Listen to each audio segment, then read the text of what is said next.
Bismillah ar-Rahman ar-Rahim. Assalamu alaikum, dear participants. Welcome to this session of textual study of the Quran. Today we will be studying the last section of Surah Baqarah, these last 15 or 16 verses. And either today or maybe inshallah next week, we'll be finishing off this surah and then we will be moving on to its paired surah, which is Surah Al Imran. So let us start with verse 261. The text reads, مَثَلُ الَّذِينَ يُنْفِقُونَ أَمْوَالَهُمْ فِي سَبِيلِ اللَّهِ كَمَثَلِ حَبَّةٍ أَنْبَتَتْ سَبْعَ سَنَابِلَ فِي كُلِّ سُنْبُلَةٍ مِائَةُ حَبَّةٍ وَاللَّهُ يُضَاعِفُ لِمَنْ يَشَاءُ وَاللَّهُ وَاسِعٌ عَلِيمٌ الَّذِينَ يُنْفِقُونَ أَمْوَالَهُمْ فِي سَبِيلِ اللَّهِ ثُمَّ لَا يُتْبِعُونَ مَا أَنْفَقُوا مَنًّا وَلَا أَذًى لَهُمْ أَجْرُهُمْ عِنْدَ رَبِّهِمْ وَلَا خَوْفٌ عَلَيْهِمْ وَلَا هُمْ يَحْزَنُونَ. This is the practice of the Almighty, providing guidance or leading astray. So if they do not accept it, leave them and fully understand that the example of the deed of those who spend their wealth in the way of God is like a grain of corn which brings forth 7 ears, such that each bears 100 grains. God, in accordance with his wisdom, provides in abundance in this manner to whomsoever he wills. And in reality, God is munificent everything. Those who spend their wealth in the way of God then do not follow this spending by reminders of their generosity or by hurting others, have their reward with their Lord, and they shall have nothing to fear there, nor shall they ever be sorrowful. قول معروف ومغفرة خير من صدقة يتبعها عزاء والله غني حليم. A word A kind word and at unpleasant instances, a little forgiveness is better than charity followed by inflicting hurt. And you should know that God is self sufficient from such charity. On such an attitude from you, he could have deprived you. However, such is he that along with this, he is also very gracious. So you can see, dear viewers, as far as these two verses are concerned, they bring out the rewards and benefits of charity. They tell us that how, if we spend in the way of God, how the reward will be multiplied by many hundred times. And of course, the example given here is the example in which the grain of corn, which each of these corns they bears 100 ears or 100 grains. So it's like having 7 ears and each of these ears bearing 100 grains. And remember that the Quran was being revealed to individuals who were farmers, who were tillers of the soil, who very well knew what cultivation is, and the example that is given to them is from their own field. They very well know how they would grow crops and how ears would sprout, and how each grain from the air would be done for. So they are given this example that if you find this abundance of crop in your own field, that is exactly the same way as God is going to reward you for every good deed that you do. And this is something, of course, which is a great motivation for every person who would like to move in the way of God, who would like to do all sorts of charitable works in the way of God.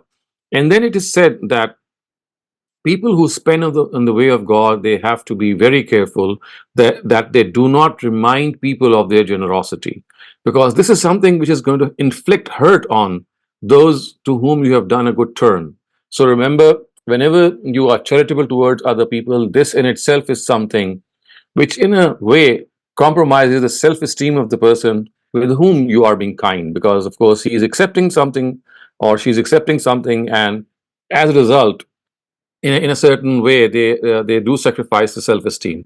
But when you start reminding them of your generosity, then this self-esteem is sacrificed to the utmost, and it is an absolutely unbecoming behavior.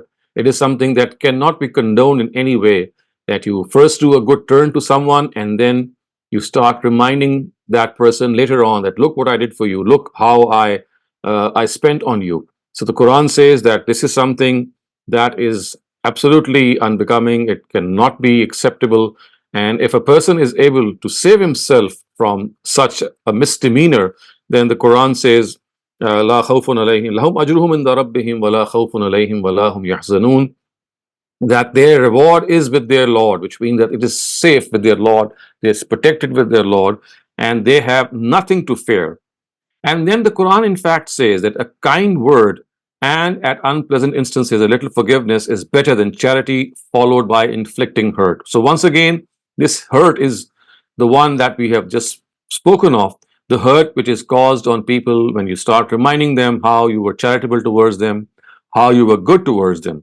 So, the Quran says that it is much better that you express your own kindness at such an instance instead of reminding that person what you did, just maybe a hint in a very positive way, in a way that you are able to understand that this is how goodness is, that it is something which must not be expressed as a favor. It should be, if at all, in a very subtle way, and that too in the form of a kind word.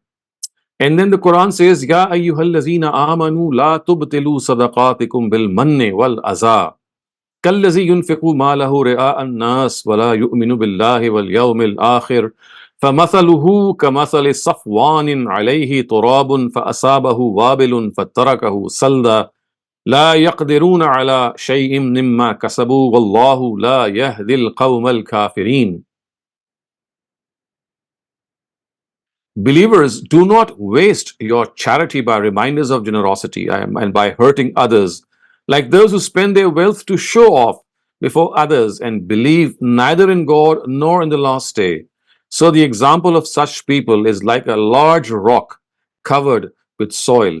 Then a heavy shower falls upon it and leaves it hard and bare. On the day of judgment, they will gain nothing from what they have earned. And in reality, God never guides such ungrateful people.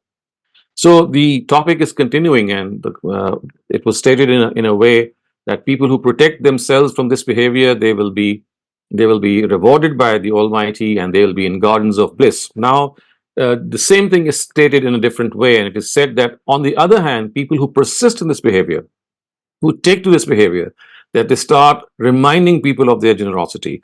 So the Quran, first of all, says, La tubtilu sadaqatikum bil manni wal aza, that when you start reminding people of generosity, this, of course, is something that inflicts pain on the person who receives your charity.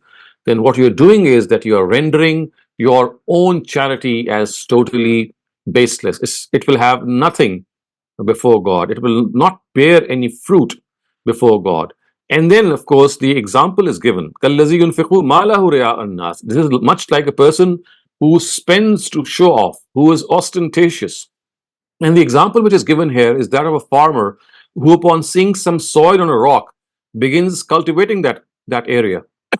However, with the very first outburst of rain, the soil with the crops drifts away into the valley, exposing the plain surface beneath. So the Quran says that very similar will be the fate of those who remind people of their generosity and hurt those whom they spend upon. These people will earn no reward in the hereafter as well. In spite of professing faith, this deed will earn them nothing, just as the deed of those disbelievers who would not earn any reward, who show off. I mean, they're spending. The purpose is to just show off. So, in other words, just as showing off, bragging, and boasting of your good deeds is not going to earn a reward, in a very similar way, if you are going to hurt people, you're causing them this tremendous harassment, so to speak, that they are constantly reminded of the good deed that you did to them. And the Quran says this is much like how a farmer is going to grow a crop on a surface in which he thinks that is going to bear fruit and bear results. But a very, very thin outburst of rain is sufficient to lay it bare. So, in a very similar way, just as that crop is not going to bear anything, in a very similar way, the reward of these people or the consequence of what they have done will be nothing at all on the day of judgment. And then the Quran says, it goes on to further give an example of how the spending is going to be beneficial. It says, وَمَثَلُ الَّذِينَ يُنْفِقُونَ أَمْوَالَهُمُ ابْتِغَاءَ مَرْضَاتِ اللَّهِ وَتَثْبِيتًا مِنْ أَنفُسِهِمْ كمثل جنة بربوة أصابها وابل فآتت أكلها ضعفين فإن لم يصبها وابل فطل Wallahu bima ta'maluna basir. It says that example of those who spend their wealth to win the pleasure of God and to firmly make themselves adhere to the truth is that of an orchard which is on a high and level ground. If a heavy shower falls upon it, it yields up twice its normal produce. And even if a heavy shower does not fall on it, a drizzle proves sufficient. Keep this example in mind and rest assured that God is seeing whatever you do. So, again, now this is the contrary example which is given, that contrary to those people who inflict hurt by reminding people of their generosity, and at the same time, they think that their good deed is going to bear fruit, but contrary to that, it has no weight in the eyes of God. So this is one category of people, but the opposite category of of people, which is then mentioned, and this is a very common feature of the Quran, that whenever people are mentioned in a particular mold, in a particular attitude that they have adopted, and that is something which is detrimental to their hereafter, immediately right after that, the Quran mentions the right way, the correct way in this regard, and this is exactly what has happened here as well. So the Quran says that people who spend their wealth to gain the pleasure of God and to firmly make themselves attached to the truth is that of an orchard on a high and level ground, which means that if a heavy shower falls upon it, I mean, it will yield double the produce. It's not going to lay bare. It's a thick foliage is there. It's going to produce lush and luxurious growth. And even if the downpour is not much, even if it is half of its original downpour, then the Quran says even then a drizzle would prove sufficient. So such is the nature of spending, that if you are spending for the cause of God to attach yourselves firmly for the truth or to the truth, then remember that if a heavy shower, it's like a plant that you have sown in the soil, and even a very small drizzle will produce its effect. And if there is a heavy drizzle or there's a very heavy downpour, then the result would be that much more production will take place. In a very similar way, people who spend for the cause of God, they will find their charity being returned to them in a way that it will be, I mean, a very little effort will earn them a lot. And if they make more effort, of course, then the consequence will be much more as well. So you see this recurrent theme of the Quran, which you can see pervades the whole structure of the Quran. And remember that this is something which the Quran has started to mention as a build up, as a prelude. As we'll see, it goes forward, and some of the directives that relate to the proscribed part of the economic directives of Islam, they are mentioned. So these occur as a prelude, and of course, I'm referring to the to interest, and especially interest and interest-bearing transactions, of course, and then at the same time, writing down these transactions whenever you acquire something on loan. So these are coming up. So basically, this is like a prelude to those directives as well, that people who spend for the cause of God and they are ones who would like their spending to be rewarded, then this is how this is going to produce effect. And then it says, Wallahu bima ta'maluna basir, that rest assured that God is watching whatever you are doing. So nothing is going to go amiss, nothing is going to be missed out in any way. And then the Quran says, أَيَوَدُّ أَحَدُكُمْ أَن تَكُونَ لَهُ جَنَّةٌ مِّن نَخِيلٍ وَأَعْنَابٍ تَجْرِي مِن تَحْتِهَا الْأَنْهَارُ له فيها من كل الثمرات وأصابه الكبر وله ذرية ضعفاء فأصابها إعصار فيه نار فاحترقت كذلك يبين الله لكم الآيات لعلكم تتفكرون. Would any one of you wish that he has an orchard of dates and grapes, underneath which streams of water flow? There are fruits of all kinds in it, and he grows old, and his children are as yet feeble, and the orchard be blasted by a fiery whirlwind, and it burn to ashes. This will be the condition of people on the day of judgment who mar their spending in the way of God by reminders of generosity and by hurting other people. In this manner, God does explain to you his revelations so that you may reflect. So, viewers, you can see that just as earlier on it was said that a person who spends for the cause of God in order to, and then that spending is followed up by reminding people of his generosity, then just as the growth that takes place on surface, which seemingly has soil, just as a little outburst of rain, it lays it totally bare, and it leaves itself with nothing, no yield at all. So just as that example was given earlier on, now another example is given.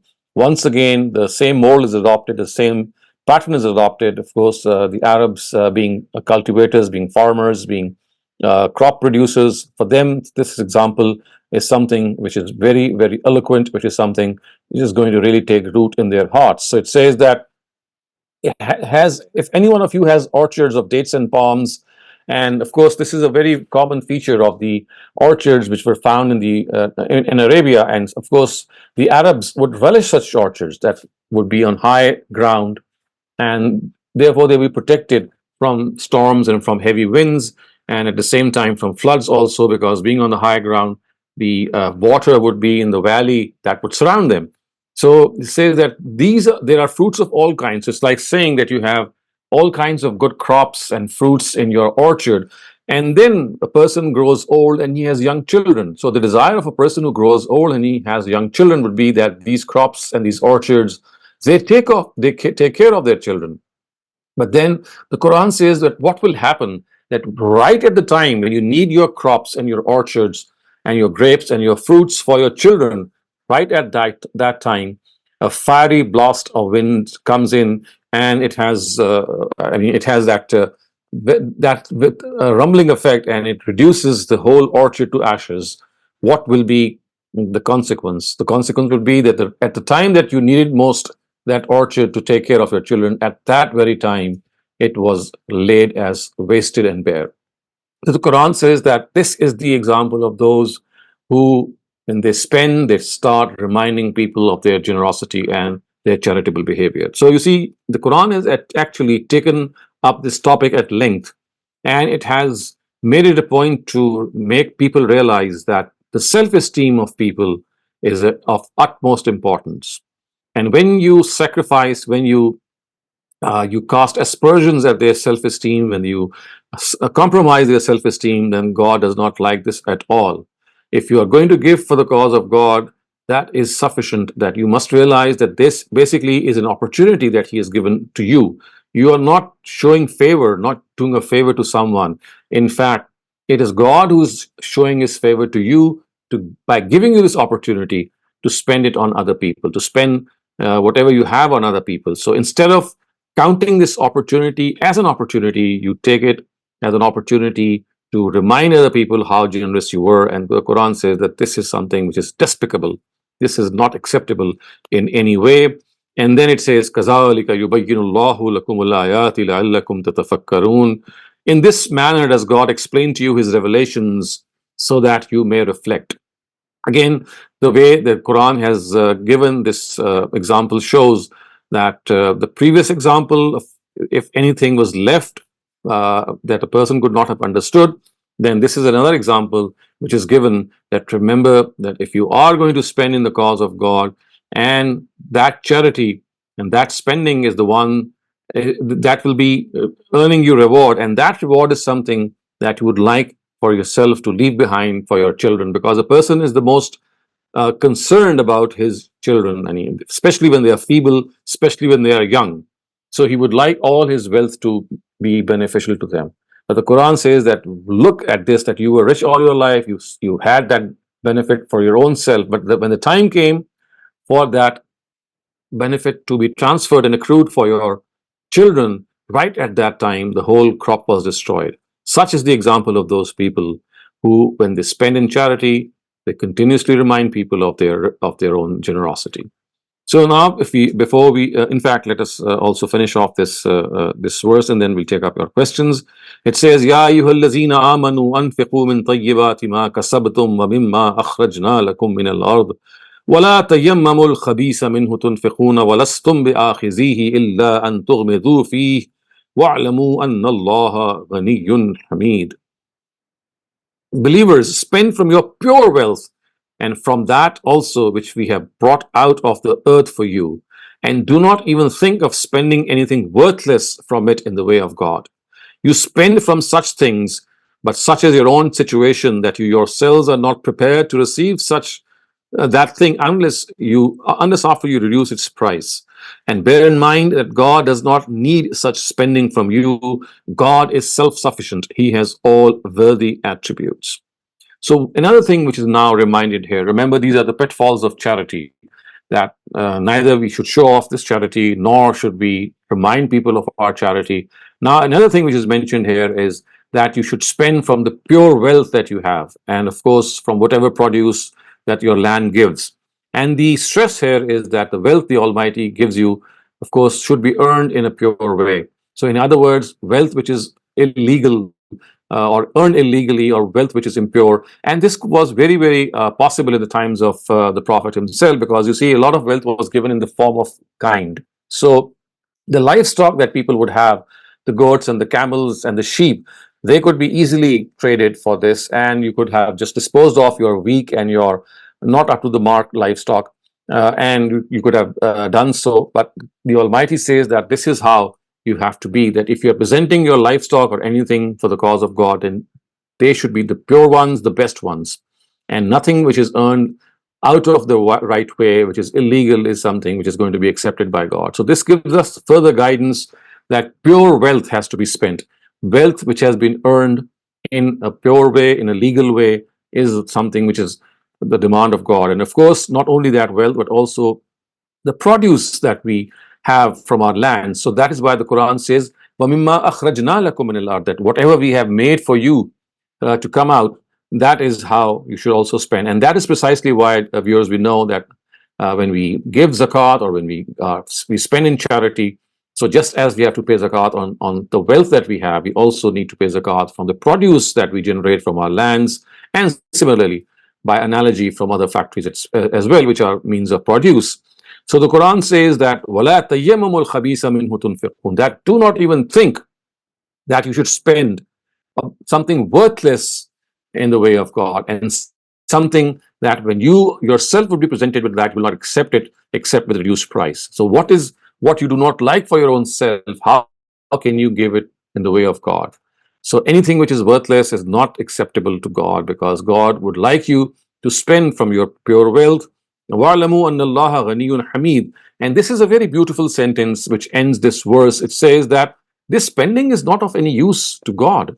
I mean, if you're giving something good or something worthless, whatever you're giving, God does not need your spending at all. He is self-sufficient. He's Ghani, and He is Hamid. He has all worthy attributes. If anyone is going to benefit from your spending, it is your own self. So it is in your own interest that you spend the best part of your wealth, the better part of your wealth, especially when you're giving something in kind. And then the Quran says, الشيطان يعدكم الفقر ويأمركم بالفحشاء والله يعدكم مغفرة منه وفضلا والله واسع عليم يؤتي الحكمة من يشاء ومن يؤت الحكمة فقد أوتي خيرا كثيرا فما يذكر إلا أولو الألباب. Satan scares you of poverty and tempts you to spend on lewd things, and God from His own self promises you His forgiveness and His bounty. And God is very munificent and all-knowing. He, according to His law, gives an awareness of this promise to whomsoever He pleases. And he who received this awareness indeed received a treasure of abundant good.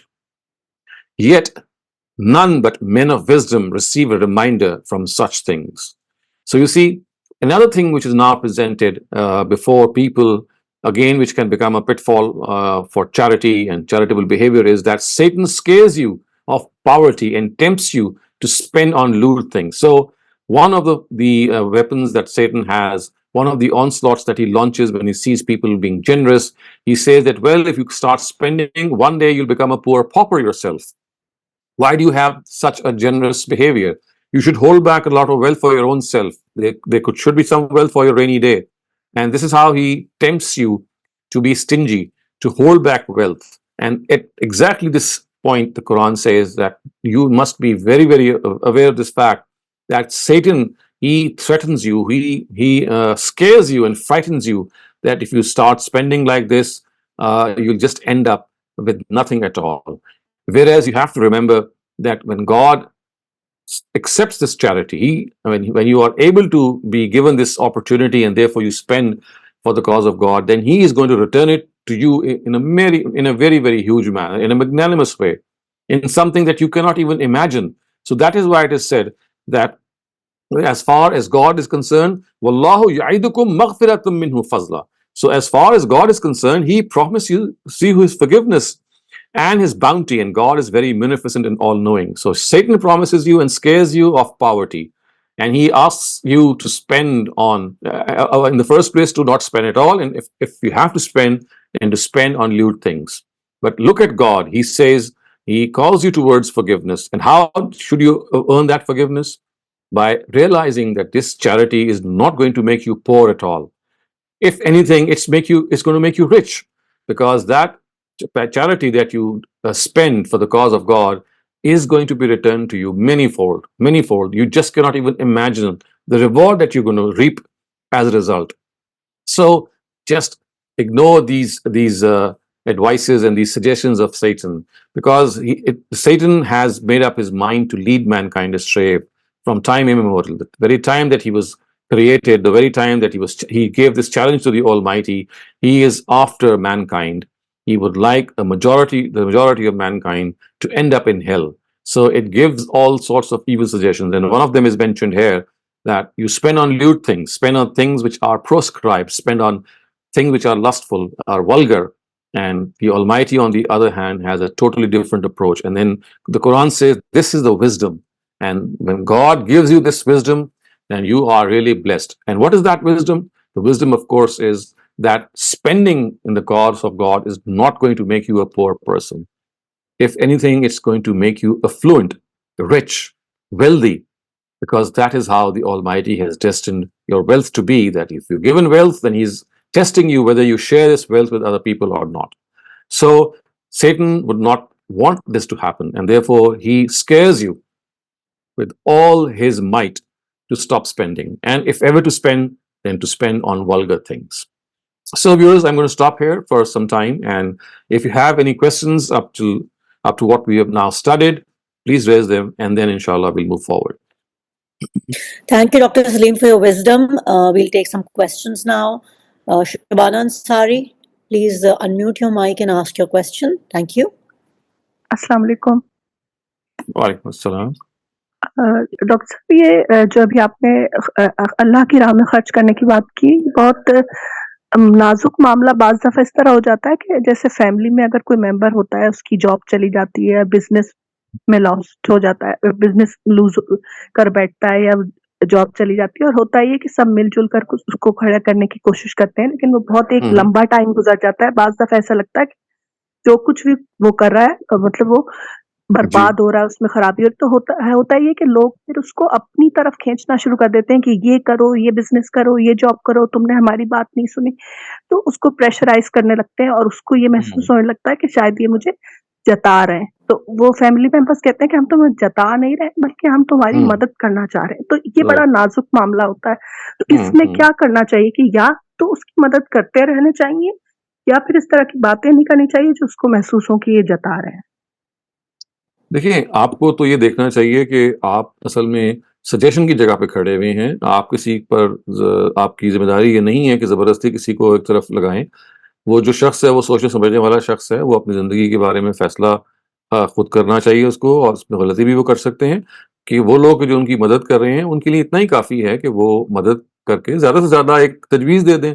लेकिन अगर वो ज़बरदस्ती करेंगे या अपनी मनमानी करने की कोशिश करेंगे, तो ये फिर उस बंदे की इज़्ज़त नफ्स पे भी असर पड़ेगा, और वो अपनी जो उसकी कारकर्दगी है, उस पर भी असर पड़ेगा। तो आपका काम तो ये है कि आपने अगर किसी का नुकसान हुआ है, उसको पूरा करने के लिए आप उसको कोई माली इमदाद कर रहे हैं, तो उसी असूल पे माली इमदाद कीजिए कि जो नुकसान हुआ है वो उसको आप पूरा कर दें। और अगर कोई कारोबारी तौर पे आप चाहते हैं कि उसको कोई बेहतर अपॉर्चुनिटी में असर आए, तो ये सोच के कि भाई वो एक सोचने समझने वाला आदमी है जो अपने फैसले करने में आज़ाद है, वो आपसे मशवरा आप अगर दे रहे हैं, तो वो हो सकता है आपसे मशवरा आपको एक्सेप्ट करे या ना करे, लेकिन बहरहाल आपकी जिम्मेदारी यही है कि खैर खाई से जो आप बात कहें, उसके बाद पीछे हट जाएं। यानी अपनी बात को इब्राम से या अपनी बात को शिद्दत से जब आप पेश करेंगे या मनवाएंगे, तो उसके नतीजे में उसके लिए वो से कहते हैं ना कि ज़िंदगी थोड़ी तंग होनी शुरू हो जाएगी। तो ये एहसान जिताने के ज़ुमरे में तो नहीं आएगा ये कुछ, लेकिन बहरहाल ये भी कोई अच्छा रवैया नहीं है कि आप एक तो दे रहे हैं और ऊपर से आप चाह ही रहे हैं कि वो दूसरा आदमी भी वही करे जो आप कहते हैं। तो इसमें भी यही करना चाहिए कि आप अगर देना चाहते हैं तो ज़रूर दें, लेकिन दूसरे आदमी को मौका दें, क्योंकि फैसला उसने करना है कि वो फैसला करे। Okay, thank you. Thank you, Dr. Saleem. Naguer 20, please unmute your mic and ask your question. Thank you. Doctor साहब, मैंने अभी ज्वाइन किया, मुझे नहीं पता ये जनरल क्वेश्चन चल रहे हैं, तो मैं पूछ लूं सवाल? नहीं, ये स्पेसिफिक क्वेश्चंस हैं टेक्स्ट के Okay. बारे में। Okay. So, Dr. Saleem, I have a question. So, this is basically is just about charity. It has nothing to do with zakat. So, for people who pay the right portion of zakat from their wealth, this charity is, of course, a different kind of charity. It's just sadaqah or khairat. This is what Right. the reference to is. So, what is the bearing of, if you give your zakat completely, what is the bearing of charity like this one? Is it obligatory or is it a choice? No.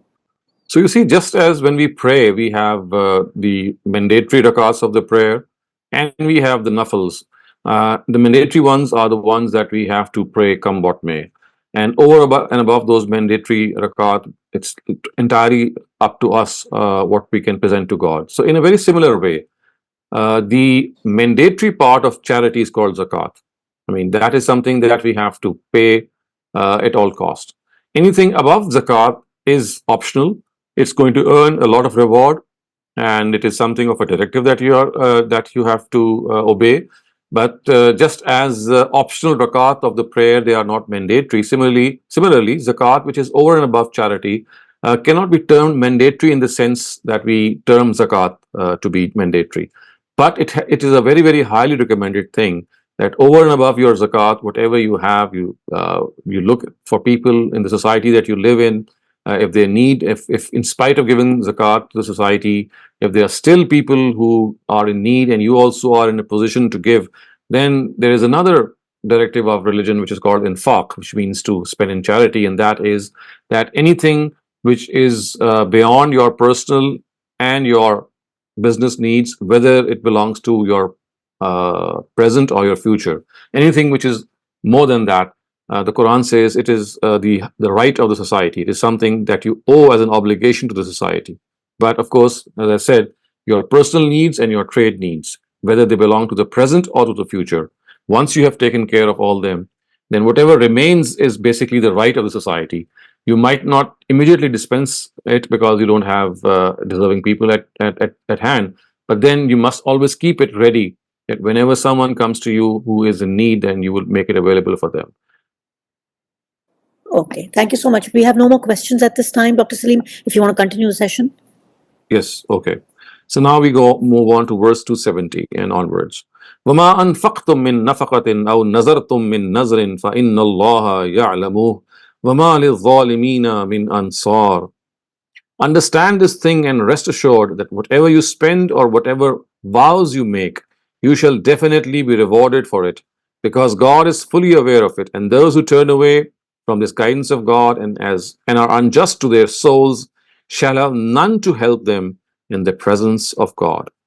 So again, this is one thing which is mentioned further, that whatever you spend, if you spend something which is not known to people, or if you make a vow, which means vows we all know, or nazars we all know, was not the part, or the you can say a very, very part and parcel of the lives of the Prophet and the companions, because we find very seldom mention of this in their lives. Of course, it was part of the Arabian society and the pre-Islamic Arabian society, in which people would make a vow that, well, if God grants them a certain wish, then in return for that, they will do a certain good deed. But as I said, that it seems that as the Quran was revealed and it went on, this was something that was marginalized. But the Quran still says that whatever you spend, and at the same time, whatever vow you make, don't think that if it's made in your own personal intention or your own heart, and whatever you spend is done so that no one notices it, but don't think that it is not in the notice of God. God has complete knowledge of whatever you spend in a private way, in a way that no one can see that spending. But remember, God is fully aware of that spending, and similarly, the vows that you make, and as a result of which you promised that you would do a certain good deed. God is fully aware of that. So at the same time, it is also like a warning that if you've made this commitment to do a certain good deed, that you would do as a result if certain things would be achieved. And again, this is something for which you are liable to, and God is watching over you in this regard. And وَمَا لِلظَّالِمِينَ مِنْ أَنصَارٍ, and it says that and those who turn away from this guidance of God and are unjust to their souls shall have none to help them. وَمَا لِلظَّالِمِينَ مِنْ أَنصَارٍ, in the presence of God, which means that people who are unjust to themselves, people who, in spite of making a commitment, they do not honor that commitment in charity, then remember that God does not like such people, and these are people who shall not have anyone to help them in the hereafter. And then it goes on, in tubdu sadaqati fani'immahi wa in tukhfuha wa tu'tuha al-fuqara fahuwa khairul lakum wa yukaffiru ankum min sayyi'atikum wallahu bima ta'maluna khabir. If you spend your charity openly, then what a good thing this is. But if you hide it and give it to the poor, then this is better for you. God will reward you for this and will brush away many of your sins from you. And in reality, God has full knowledge of whatever you do. So again, now further guidance is given. So this is like a whole, I would say, group of verses in which several guidance points, some in the form of bullet points, if you can say, they are given. These are some of the pitfalls in charity are given, that you should not show off your charity, you should not remind people of your graciousness, that you were your graciousness to them in the past. And at the same time, it is also said that you must spend of your pure wealth. You must not spend on wealth which is worthless. That's something that you would not even accept for your own self. And now another thing is being said to us, and that is that if you spend in charity, then it is better that you spend it secretly. I mean, because the Quran says, yes, it is fine if you spend it openly, but spending it in secrecy is much better. وَإِن تُخْفُوهَا وَتُؤْتُوهَا الْفُقَرَاءَ فَهُوَ خَيْرٌ لَكُمْ. So if you give it in private to people who are needy, it is better for you. And what will happen as a result? The Quran says that when you spend in charity in a secret way so that no one knows what good deed you have done, yukaffir ankum min sayyiatikum. The Almighty is going to brush away your minor sins from you. So your charity is going to become an atonement for your sins. Now, there could be instances in which you would like your charity to be known to other people, and I think that is why precisely the Quran has said that you can spend your charity openly and you can spend it secretly as well, but secretly spending is much better. Now, as far as openly spending your charity is concerned, to my mind, a very pertinent example is that when you would like to inspire your own children, for example, or some of your near ones, that they should also partake in this noble deed, then at times you do something in front of them so that they get inspired, and so that they also develop this habit of spending in the way of God. So for this, of course, you'll have to spend in front of them so that they can take notice of it. If you do it secretly, it will not come to their notice. So it seems that when the Quran says that you can spend it openly, it is actually not referring to the fact that you should spend it by bringing it into people's knowledge as if you're boasting about it. But the purpose is that if you are spending it openly or in publicly, then it must have a very specific purpose. It should not be a means of show off. It should be a means of inspiration for other people. Wallahu bima ta'maluna khabir. God has full knowledge of whatever you do. So whether you're boasting when you're spending openly, or whether your purpose is to inspire the people, it might be something that people might not notice, but God full knows your intention, whether you are spending to make people, to make them know how generous you are, or whether your purpose of spending publicly is that they also get inspired. So don't think that you can fool God. You must know that God has knowledge of your own intentions. لَيْسَ عَلَيْكَ هُدَاهُمْ وَلَكِنَّ اللَّهَ يَهْدِي مَن يَشَاءُ وَمَا تُنْفِقُوا مِنْ خَيْرٍ فَلِأَنفُسِكُمْ وَمَا تُنْفِقُونَ إِلَّا ابْتِغَاءَ وَجْهِ اللَّهِ وَمَا تُنْفِقُوا مِنْ خَيْرٍ يُوَفَّى إِلَيْكُمْ وَأَنْتُمْ لَا تُظْلَمُونَ. If the Israelites do not believe a prophet, it is not your responsibility to give them guidance. In fact, it is God who alone gives guidance in accordance with his law to whomsoever he wills. Believers, you should, however, understand that whatever wealth you spend shall earn you only its benefit and you are in fact spending it to please God, and for this objective, whatever you spend shall be repaid to you in full on the day of judgment, and nothing at all shall be taken from what you have earned. Now, this is a very important verse which actually tells the Ishmaelites. Remember this surah, which is Surah Baqarah, which was revealed in Medina, was this is basically the first part, especially the first half of the surah, is addressed to the Jews, to the Israelites, and a whole chart sheet of their misgivings, of their misdemeanor, of the commitments that they broke with God. It is enlisted. If you recall our earlier sessions, you will see how they have been pointed out that they were given this responsibility of conveying the message of God and at the same time also being just and truthful, and how they floundered these responsibilities, and they ended up not only forsaking them, but they ended up doing things that were despicable, like entering into, in the arena of polytheism. So the Quran has made this very clear that now they are deposed from this position, and the Ishmaelites, of course, the followers of the Prophet and he himself, they are now being given this position of delivering the truth to other nations of the world. So it is in this background that this verse is actually telling the Ishmaelites that if the Israelites do not believe a prophet, it is not your responsibility. Your responsibility, if you have come to them. So remember that the Israelites, the Jews especially, their own scriptures, they predicted the arrival of the last prophet of God. It had the prophecy in them that a final prophet will come to them. And we know from Surah Araf that the prophet's name was mentioned in their book. So he was mentioned by name. So the words are Yajidunahu indahum maktubun fat Tawrati wal Injil. So they found his name written in their own books that this is the last prophet who's going to come. And now, in spite of that, they should have been the first to welcome the prophet.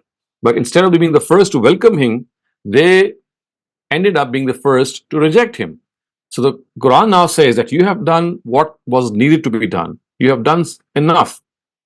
You just cannot guide them unless they have the will to be guided. You cannot force them to guidance. So just forget about it. Laysa alaykum huda hum walakin Allah yahdi man yasha. As far as guidance is concerned, you cannot make them accept guidance. Only God is someone who makes people accept guidance, but then he also has his law, and that is people who duly revere, duly respect being guided, they are given guidance.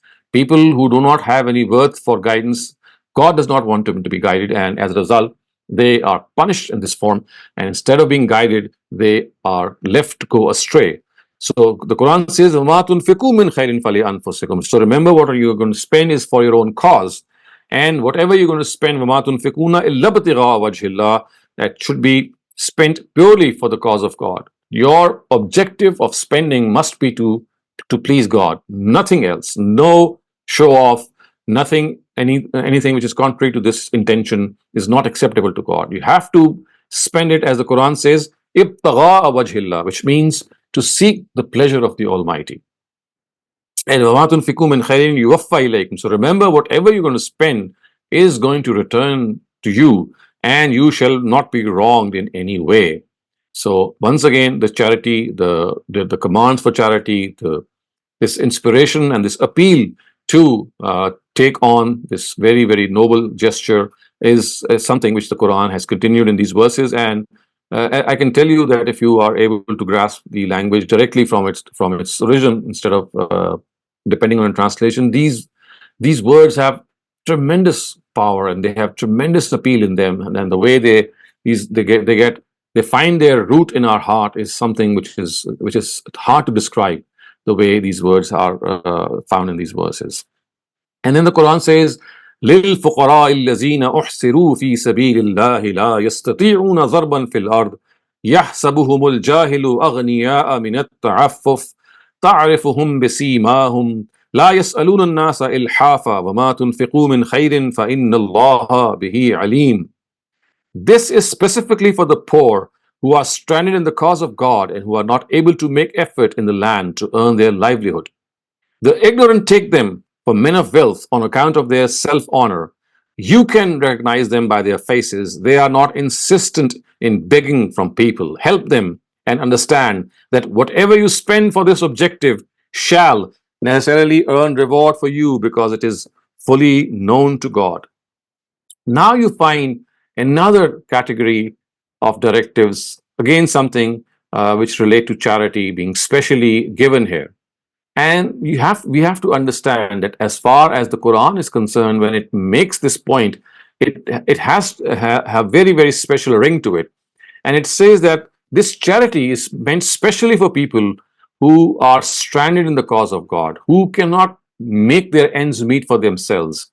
They are ones who are not going to come to you. They are not going to come to you for their own needs because they have the self-esteem. But the Quran says, يَحْسَبُهُمُ الْجَاهِلُ أَغْنِيَاءَ مِنَ التَّعَفُّفِ. A person who is not unaware of them, who is not fully aware of them, he would think that, well, this person is quite a well-off person. But if you look behind them, you'll find that person who might be appearing very well set, someone who is well dressed, but in spite of that, he is a person who is in a spot of bother. He needs your help, but his self-esteem is something which does not let him beg from you. So the Quran says, La yas'alun nasa ilhafa. These are the people who do not come to you and are insistent in their begging. For those who do, they are professional beggars. So the Quran is actually pointing out people who are really in need. It says that these are people who are not insistent at all. They would rather sleep empty stomach at night than come and beg for you for food. So the responsibility that the Quran has given us is to reach out to these people because they are not going to come to you. You need to go out to them. And you have to be also very, very perspicacious. You must have that insight because the from the apparent things or from their appearance, they will look as if they are well off. But if you look at them more closely, you'll find that they are in need. So the Quran says that specially look towards these people who would not come to you, but you need to go to themselves. And then it says, الذين ينفقون أموالهم بالليل والنهار سرا وعلانية فلهم أجرهم عند ربهم ولا خوف عليهم ولا هم يحزنون. Those who spend their wealth in the way of God by day and by night, in private and in public, have their reward with their Lord, and for them there shall be no fear there, nor shall they be sorrowful. Now, viewers, once more, another very important thing is mentioned regarding charity. So remember these verses that we are studying, they have a very, very special message for us. And these are the norms of charitable, how to be a charitable person, what to avoid and what not to avoid. And now comes the final thing which is mentioned here, and that is these are people who spend by day and night, al-layli wa nahar. Now, this phrase does not mean that they spend day and night or they spend at night and day. What it means is that they don't wait for opportunities to present themselves. They create opportunities. So it's like saying they spend all the time. And I say that he's doing this day and night in the English idiom, it does not mean that he is going to do it by day or by night. It actually is an all-embracing sentence, which means that he's always doing that thing. When I say that this person is doing this thing day and night, I'm not referring to day and night individually. I'm actually saying that he's doing this all the time. So this is what the Quran wants us. الَّذِينَ يُنْفِقُونَ أَمْوَالَهُمْ بِاللَّيْلِ سِرًّا وَالنَّهَارِ سِرًّا وَعَلَانِيَةً, that who spend in private and public by day and night, which means at all times. They are looking for opportunities in which they could go and find out where they can spend their wealth. So they don't wait for opportunities to come to them. They go to those places or opportunities where they think that they can really spend their wealth. This is such a beautiful advice which the Quran says, and such an inspirational, I would say these are inspirational words from the Quran, that basically as individuals, we need to understand that we need to create opportunities to spend on other people. We need to find out those people by going to those people. And if we have an eye and if we have the proper training and grooming in this regard, it is not difficult at all.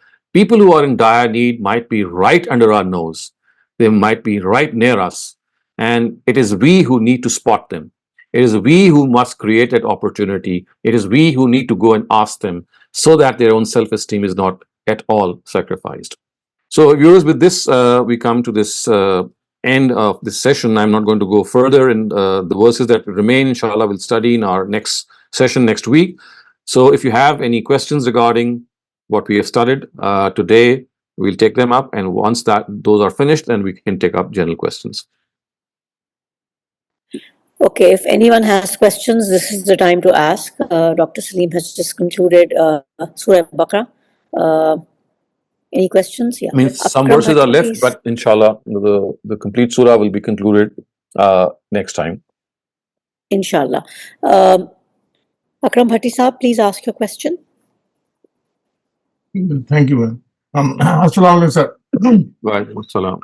So 270 or 272 2 and 3, थोड़ा, I can see that there's some conflict because in 270, let's say you can make vow, but if you do make a vow, you fulfill it. And then Yes. further on down, Allah says spend unconditionally, just to please God.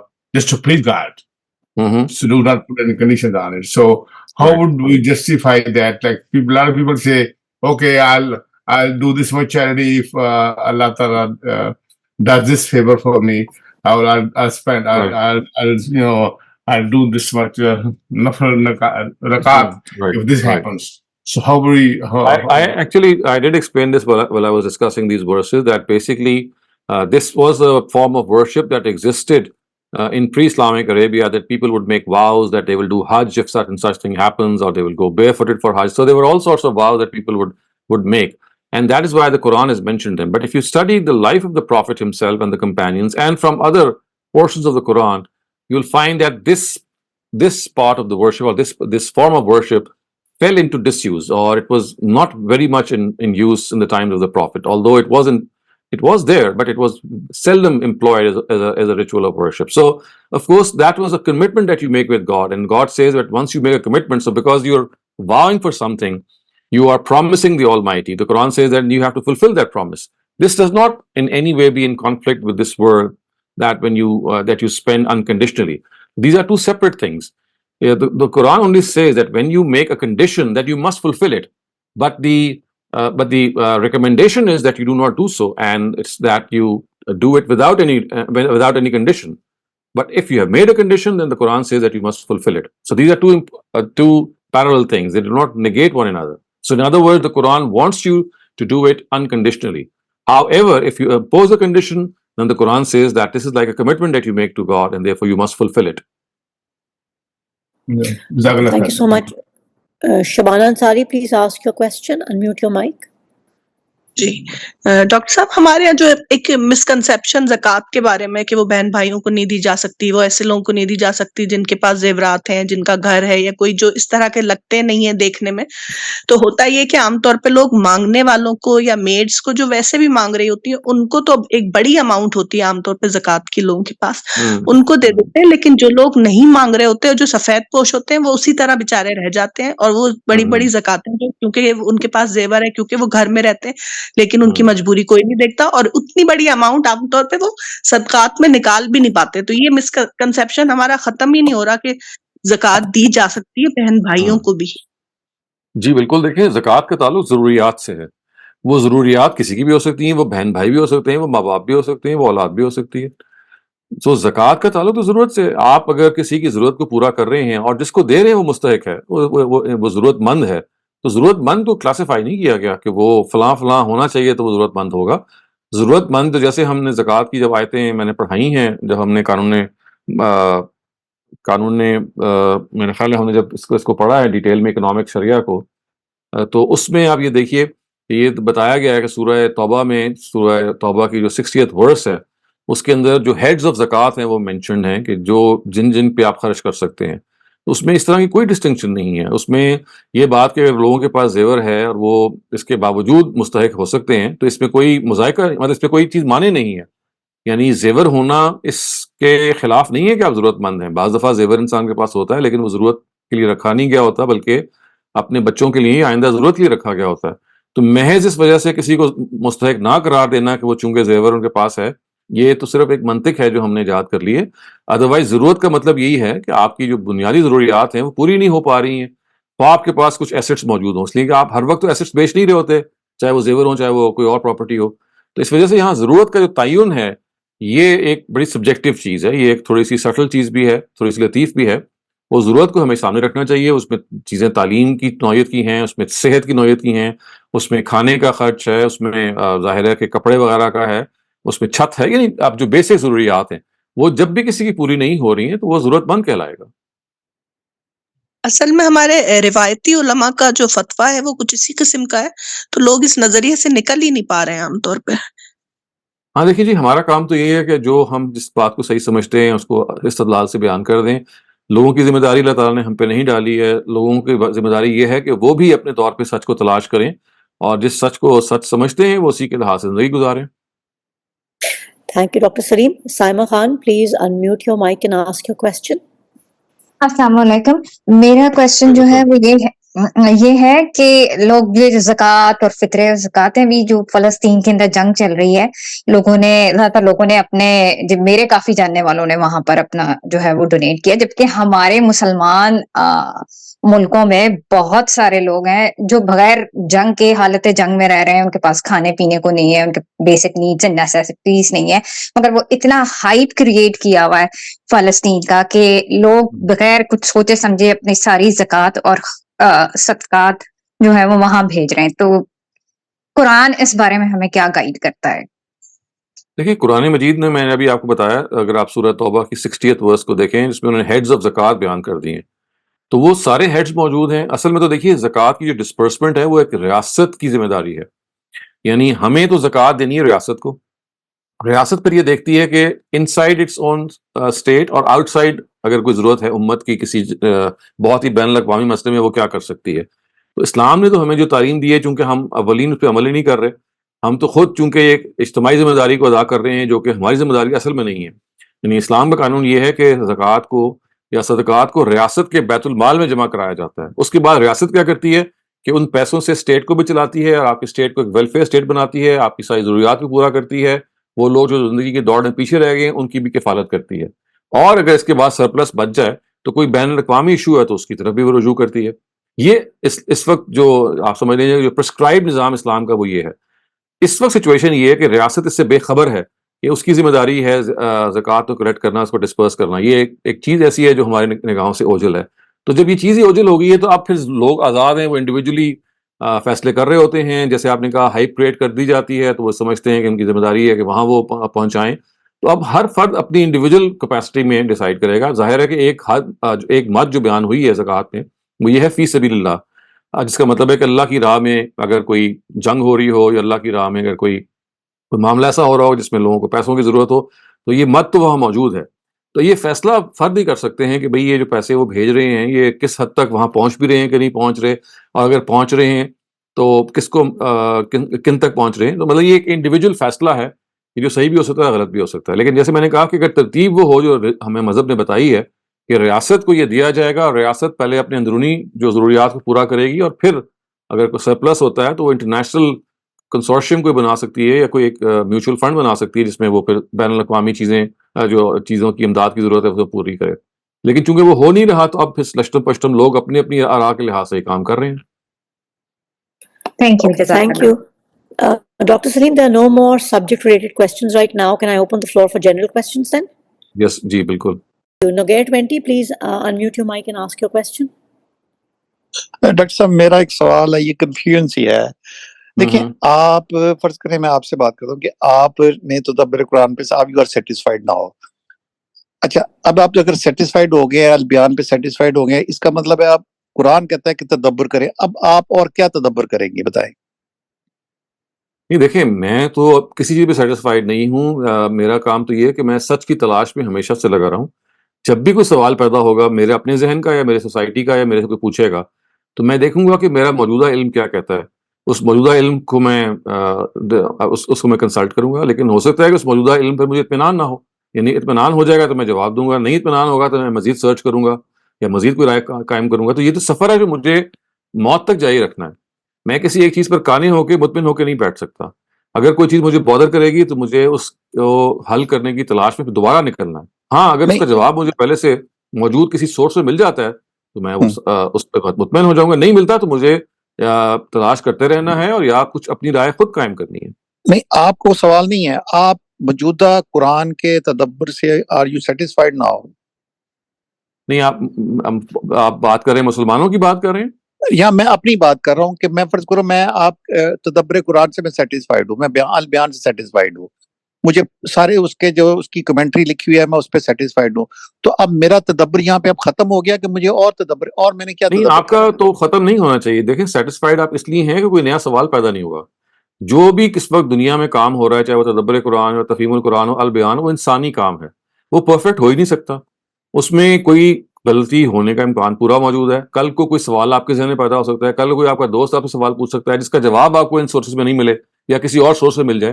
تو اس وجہ سے آپ کو تو کبھی بھی مطمئن نہیں ہونا چاہیے. اگر مطمئن کا مطلب صرف یہ ہوتا ہے کہ اس انٹل دیٹ ٹائم کوئی آپ کے ذہن میں سوال ایسا نہیں ہے کہ جو ان کو آپ کو اس سورسز پہ نہ ملا ہو.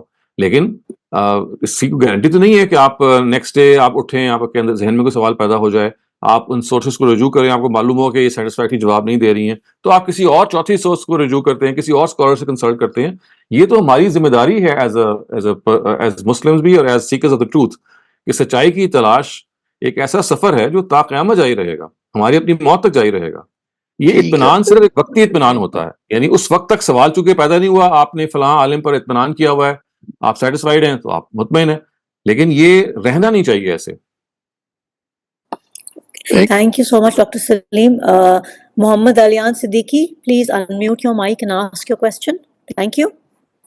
Let me unmute this. السلام علیکم. وعلیکم السلام. سر میرا سوال یہ تھا، میں تھوڑا ڈیٹیل میں جاننا چاہ رہا تھا کہ جو 12 امام اہل بیت یہ کون ہے اور ان کا اسلام میں کیا رول ہے، کیا مرتبہ ہے، کیا مقام ہے؟ دیکھیں یہ تو اثنا عشری جو شیعہ ہیں، اثنا عشری کا مطلب ہے 12 کو ماننے والے، اور وہ یہ 12 امام ہی کو مانتے ہیں.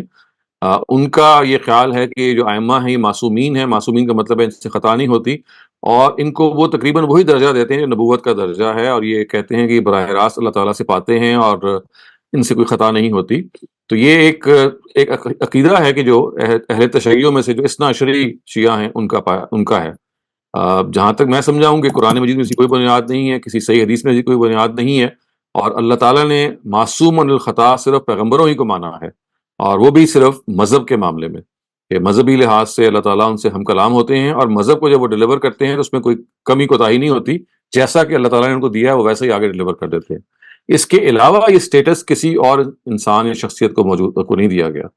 یہ ہمارے اہل تشیع بھائی ہیں جو اثنا عشری ہیں جو یہ رائے رکھتے ہیں. نہیں، ہم یہ کہیں گے کہ ہمیں ان کو اس نقطہ نظر سے ہمیں اختلاف ہے. یہ ایسے ہی جیسے کسی بھی انٹرپریٹیشن میں آپ کو کسی سے اختلاف ہو جائے، آپ کہیں جی کہ ہمیں آپ کی بات جو ہے وہ ٹھیک نہیں لگتی، تا وقت ہے کہ آپ کی بات سمجھ میں نہ آ جائے، فی الحال آپ کی بات سمجھ میں نہیں آئی بھی. تو ایسے ہی ہے کہ جیسے کسی بھی نقطہ نظر میں آپ کو کسی سے اختلاف ہو سکتا ہے. اختلاف کا مطلب یہ نہیں ہے کہ آپ ان کے مخالف ہو جائیں یا ان کو برا بھلا کہنا شروع کر دیں یا ان کے ساتھ ڈسرسپیکٹ شو کریں. ان کے آپ نقطہ نظر کو رسپیکٹ کریں. سب سے پہلی بات یہ ہے کہ اختلاف رائے جو ہوتی ہے وہ شروع یہاں سے ہوتی ہے کہ آپ یہ کہتے ہیں کہ جی میں عاجزانہ طور پہ ہمبلی اپنی بات کو صحیح سمجھتا ہوں اور آپ کی بات کو غلط سمجھتا ہوں، لیکن وہ صحیح ہو سکتی ہے جب تک کہ مجھے اگر سمجھ میں آ جائے گی تو میں ایکسیپٹ کر لوں گا. تو آپ ڈفرینس آف اوپینین کو ہمیشہ رسپیکٹ کریں.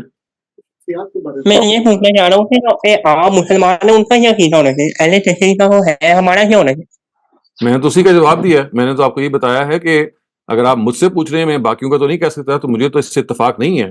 12 اماموں کا جو ثبوت ہے یا جو وجود ہے، اور یہ بات کہ وہ معصومین ہیں یا معصوم الخطا ہیں، مجھے اس سے اتفاق نہیں ہے. میں سمجھتا ہوں کہ یہ اسٹیٹس صرف پیغمبر کو حاصل ہے. Thank you, Doctor. Thank you, Alian Saab, for your question.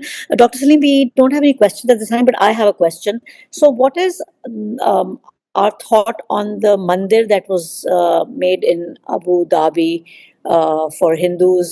What does Islam say about that? Right. Is it the entire region that is supposed to be Yes. without these? You see, this is a very sensitive and a very important topic. I'm glad you raised this. We have to understand that the Almighty, in the times of prophethood, in the times of the prophetic era, He had selected 2 places. One was Jerusalem and the other was the land of Arabia, that were made as centers of monotheism, centers of Tawheed.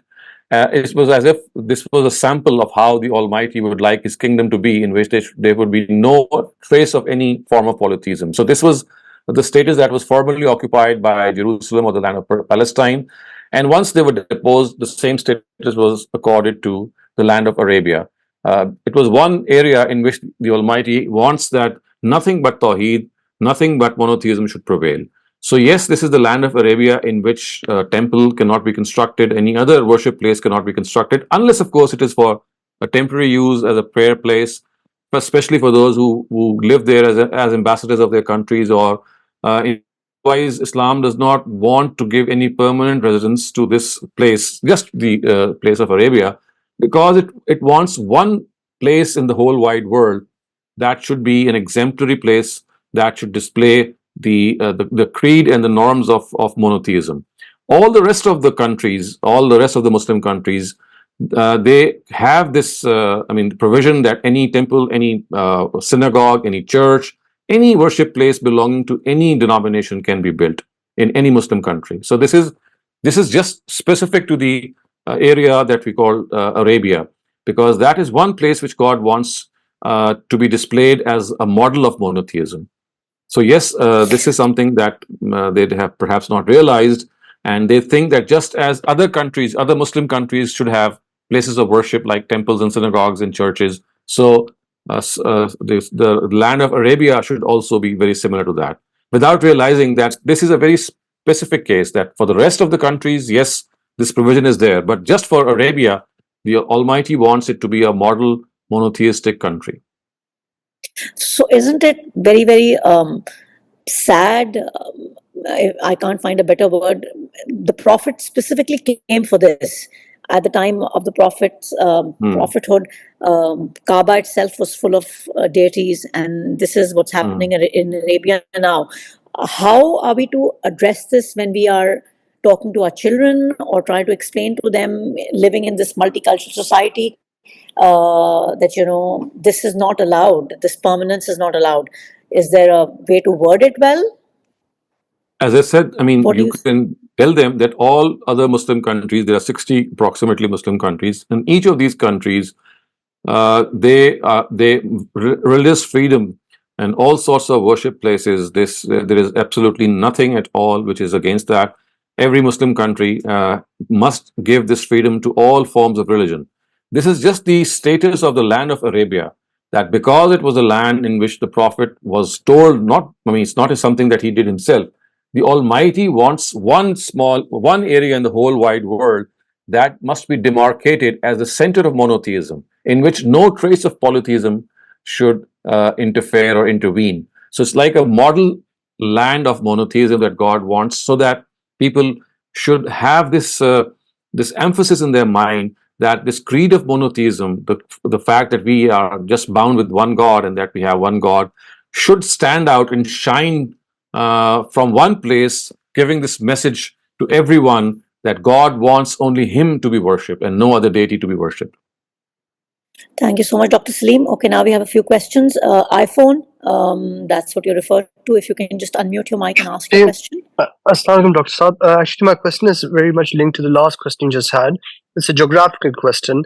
So, in today's day and age, where you have nation states, which didn't exist before World War II,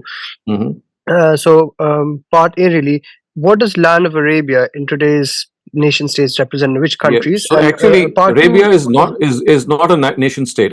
They are nation states that were made, and they are now made after World War II. But this status of Arabia was the one that it holds ever since the time of the Prophet. And that is why when he was leaving this world, he had said, La yajtami'u fihi dinan.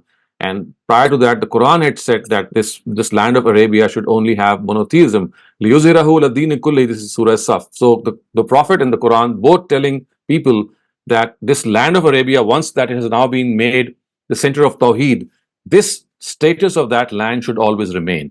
So it never was given the status of a nation state. It persisted to be a state of Tawheed ever since the time of the Prophet. Nation states, of course, were the ones that resulted after World War II. Once new countries were formed and they won freedom, and we know there was a bunch of countries. So Arabia never won freedom from anyone. It was there all the time since the time of the Prophet. So therefore, this status of monotheistic center was the one that was given to it in the times of the Prophet. And he specifically said this, and the Quran also before him said this, that this is the place in which no other religion must be allowed to give permanence. So that has a very special status. It cannot be I'm trying to regarded to be. understand so in today's which countries that for example is that UAE, is that The Egypt, land is of that Arabia. I Iraq? mean, the whole Yeah. Arabian Peninsula. If you look at the map of the world, the ancient map of the world, I mean, not that ancient, but the times of the Prophet, the peninsula that you can see which juts forth in the Arabian Sea, that is the area which was demarcated. Okay. Yeah. Okay, thank you. Riaz Khan, please unmute your mic and ask your question. Thank you. There's a persistent question when we go for in interfaith situations. We say that all the faiths, I mean, all of everyone are Muslims or have. I mean, the Quran says that everyone has been Muslim, and then the Christians and the Jews they asked you the question. They said, "Why do you say we're Muslims or we have been Muslims?" Is that? So you see, this is because the Quran has said that the name Muslim was given by Abraham to his followers. وَوَسَّمَّاكُمُ الْمُسْلِمِينَ. If you read the last part of Surah Hajj, it tells us that Abraham, who is the progenitor of these Abrahamic faiths, he gave them the name of Muslim. And the word Muslim here is not used in its, as a term, but in its literal meaning, which means to submit to God. So the word Muslim later on became a term. In the times of Prophet Abraham, he said that I'm going to give you this name of Muslim, but it literally meant people who are going to submit to God. So when the Christians and the Jews and the followers of the Quran, they are given this name, I mean, later on, of course, it became a term, but when it was originally, I mean, accorded to them or bestowed upon them, it was meant in the sense that you are one who are going to show obedience to God. And yes, the Prophet Abraham gave it that explicit mention also. If you look up Surah Hajj, the last verses, it says that وَجْتَبَاكُمْ وَمَا جَعَلَ عَلَيْكُمْ فِي الدِّينِ مِنْ حَرَجٍ. And then it says, by mentioning Prophet Abraham, it says, هُوَ سَمَّاكُمُ الْمُسْلِمِينَ, that he is the one who gave you the name of Muslims. So because this history is not very much in front of the Jews and Christians, though they do raise this question. Okay, the followers of Prophet Muhammad would be called Muslims. And then when we call Muslims before the Prophet would that be Christians? As I said, that is not in the literal meaning. That is in that metaphorical meaning, which means the people who submit to God. Okay, thank you. Nogair 20, please ask your question. जी doctor साहब मेरा सवाल ये है कि एक commentary वल असर की ये की जाती है कि हजरत आदम अलैहिस्सलाम से लेके आखिरी प्रॉफिट तक तमाम लोग जो है ना वो खसारे में हैं और ये इस्लामिक अगर आप इसकी आप इंटरप्रिटेशन करते हैं। दूसरी तरफ इसी को लेके लोग कहते हैं कि लोग जितने भी हैं ना आज तक इतने लोग पैदा हुए हैं वो सारे खसारे में हैं। तो which interpretation we have to take because both are appealing? I think that if you are look at the various commentaries, I have lectured on this topic as well. I would suggest that you pick up the commentary of Ustaz Amin Islahi or Ustaz Ghamidi's Al-Bayan. It will tell you that the word "wow" is not used in this general sense. It signifies an oath, and an oath is not something which emphasizes a statement. It is something which bears witness to a premise. So the word "wal asr" is referring to the era of prophethood, the era from Adam to Muhammad, which bears witness that whenever these people, these followers, they followed the line of the Almighty that was given to them, they were rewarded in this world. So that is why the subsequent verses says, "Illa allazina amanu wa amilus salihat wa tawasaw bil haqq wa tawasaw bis sabr," which means that time bears witness, which means that prophetic era bears witness that whenever people professed faith in God and did righteous deeds, they were rewarded by the Almighty. Because this era was from Adam to Muhammad, and it was in his time that the Quran was being revealed, that the era is being presented as a testimony. I mean, something which is going to come later on cannot be presented as a testimony, because things have yet to happen. So this is specifically referring to the era of Adam to Muhammad. I'll just briefly refer to the reasoning. Otherwise, I would advise you to look up the tafsir of Ustaz Ghamidi. Okay. Dr. Saleem, we have no more questions at this time. If there's any questions, please, this is the time to ask your questions, audience. Otherwise, we will be ending our session soon. Okay, inshallah, then we'll be finishing off, hopefully, in our next session, this surah, or maybe the one after the next. Thank you very much.